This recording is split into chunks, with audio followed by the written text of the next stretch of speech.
দেশের নাগরিকদের মৌলিক অধিকার রক্ষায় কোনো কার্যক্রম কমিশন গঠন হয়নি একথা বলে মন্তব্য করেছেন বীর মুক্তিযোদ্ধা আব্দুস সালাম। শনিবার দুপুরে রাজধানীতে নারী ও শিশুদের শিক্ষা চিকিৎসা বিষয়ক এক অনুষ্ঠানে একথা বলেন তিনি বলেন, ক্ষমতার লড়াই আর পালাবদলের রাজনীতির বাইরে এসে এখন সময় হয়েছে শিক্ষা ও স্বাস্থ্য নিয়ে জাতীয় আলোচনা করার। আগামী নির্বাচনে আমি প্রার্থী হব। যদি আপনারা আমাকে নির্বাচিত করেন তবে আদাবর এলাকার স্বাস্থ্য ও শিক্ষা সমস্যাগুলো বাস্তবায়নে আমি সরকারের সঙ্গে শক্ত অবস্থান নেব। প্রয়োজন হলে আন্দোলন করব।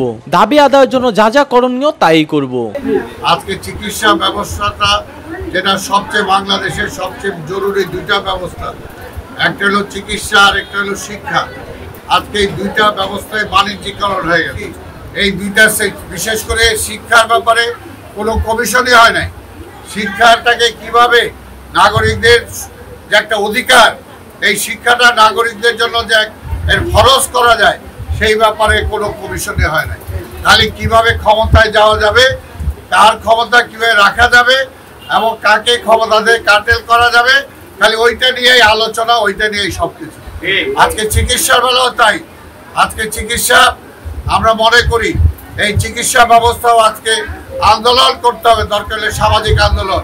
বড় বড় যত হসপিটাল হয়েছে, বড় বড় মালিকরা যারা ব্যবসা করছে তাদেরকে অন্তত সপ্তাহে 2 দিন তাদের সেই সমস্ত হসপিটালে এই গরিব বস্তি মানুষের চিকিৎসার সুযোগ দিতে হবে। তাহলে ভবিষ্যতে আমি অন্তত বলতে পারি আগামী নির্বাচনে আমি প্রার্থী হব আল্লাহর ইচ্ছায়। যদি আপনারা আমাকে নির্বাচিত করেন, এই আদাবর এলাকার এই সমস্ত সমস্যা নিয়ে সরকারের সাথে যুদ্ধ করব। সরকার যদি না দেয় সেটা আদায় করার জন্য যা যা দরকার আমি তাই করব। তিনি আরো বলেন, শিক্ষা, স্বাস্থ্য, সংস্কৃতি ও ক্রীড়া সহ সমাজের প্রত্যেকটি খাতে শুধু সরকারের উপর দায়িত্ব ছেড়ে দিলে হবে না।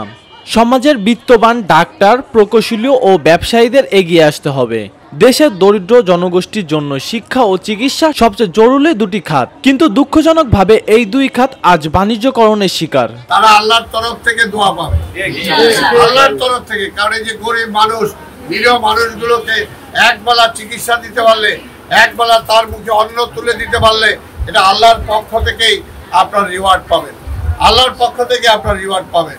সেই কারণেই এই সময় কি পাইলেন না পাইলেন এটা চিন্তা করেন না। পরকালের জন্য অন্তত যতটুকু সম্ভব আপনারা এই কাজটা করে যান। আমি আমার নেতা কর্মীদের অনুরোধ করব, যে যেখানে যতটুকু সম্ভব সবাইকে সাহায্যের হাত বাড়ায়। যতক্ষণ পর্যন্ত সমাজের বিত্তবানরা এগিয়ে না আসবে, সমাজের ডাক্তার, প্রকৌশলী, ব্যবসায়ী তারা এগিয়ে না আসবে, শুধুমাত্র সরকারের পক্ষ থেকে সম্পূর্ণ সব কিছু পরিবর্তন করা সম্ভব হবে না। আজকে খেটে খাওয়া মানুষ, আমাদের আদাবরে খেটে খাওয়া মানুষ অনেক আছে। এর আগেও আমি আরেকটা ফ্রাইডে এরকম আমরা উদ্বোধন করেছি, সেটাও চলছে এবং আমি আশা করি আজকের এই ক্লিনিকটাও আপনারা চলবেন। তিনি অভিযোগ করেন, আজকে বড় বড় মেডিকেল কলেজ, হাসপাতাল গড়ে উঠেছে, কিন্তু সেখানে দরিদ্র মানুষের জন্য চিকিৎসার সুযোগ নেই। সপ্তাহে অন্তত একদিন হলেও গরিবদের জন্য ফ্রি চিকিৎসা নিশ্চিত করা উচিত। আজ একটি সেমিস্টারের পিছনে লাখ লাখ টাকা খরচ করতে পারে এমন শিক্ষার্থীরাই সুযোগ পাচ্ছেন। গরিব ঘরে মেধাবী শিক্ষার্থীরা এই প্রতিযোগিতায় টিকে থাকতে পারছেন না। এটা ভয়াবহ বৈষম্যের উদাহরণ। রিজভী রহমান, ভিওডি বাংলা, ঢাকা।